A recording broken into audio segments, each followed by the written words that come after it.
Welcome to Slow Home Studio. Too many people live in badly designed houses and we want to change that. As we've been hinting for the past few episodes, we're going to start another design project today, and this one also comes from a viewer question. So we also want to remind everybody, if you have a floor plan that you would like the group to look at, there is an email link at the top of the Design Minute page that you can send to us and send us your plans and your questions. So the one today is from Roy and Tina in Tsawwassen, BC.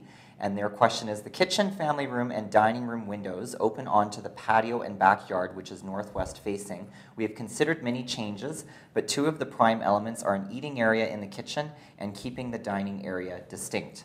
So we have the, this is the floor plan that Roy and Tina sent us. It actually comes from the real estate agent when they purchased the house. It's 2,600 square feet, 2-story, 4 bedrooms, quite a standard kind of house. This is the area that they're concerned with in the back. We've got a family room over on the side, a kitchen with a nook in the middle behind the stair, and then a dining room that connects into the main living room right there. And if you zoom in a little bit, it's interesting. Oh, this is our redrawn plan. But if we zoom in a little bit, what's interesting is we've got that issue with the circulation through the kitchen, because the fridge is actually located here with the pantry wall, and then the nook table goes there. So it's one of those typical things that we talk about in slow home that you want to try to avoid, because your appliance triangle means that you're crossing that zone of circulation. It's a little awkward. And I think what they're concerned about is that they've got their dining room or their living room and nook in the center of the plan, and it really is isolated from both the family room, the dining room, and that living room over there. And so we need to try and readjust things and see what we can do. They sent us some photographs. So we've got an image looking this way into the breakfast area. Looks like a really nice backyard out into the back, sun shining. Good light. Tsawwassen, that doesn't happen all that often. That's obviously the door into the formal dining room.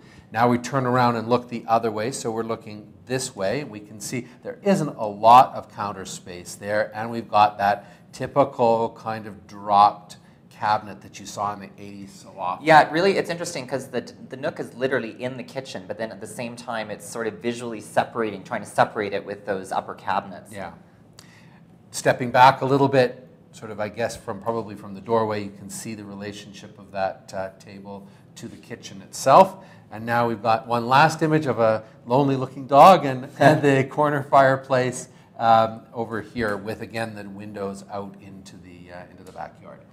So I think we've got our work cut out for us, or you've got your work cut out for you. If you'd like to have a look at this over the next few days, Matthew and I at the end will come up with some of our suggestions and a strategy for how we would look at it for those of you that aren't really quite familiar enough with the design process. But for those of you that are, please help Roy and Tina, just as we did with Jody last week. And to help you with that, we're going to be supplying an AutoCAD file for those of you that are professional designers and know how to use AutoCAD. And for those of you that don't, we actually are going back and we've got a JPEG of the floor plan, which we'll just bring up here in a second. An overall floor plan, as well as down here at the bottom, you can see that we've got all of our symbols, and as Oscar suggested and requested last week, we've got the drawing scale, and we're also going to be having the detail plan. This is probably the one to be working on. Yeah, just to clarify, we want to focus on that back portion of the house and focus our attention on reworking the kitchen and the dining spaces. That's right. Roy and Tina said that they would be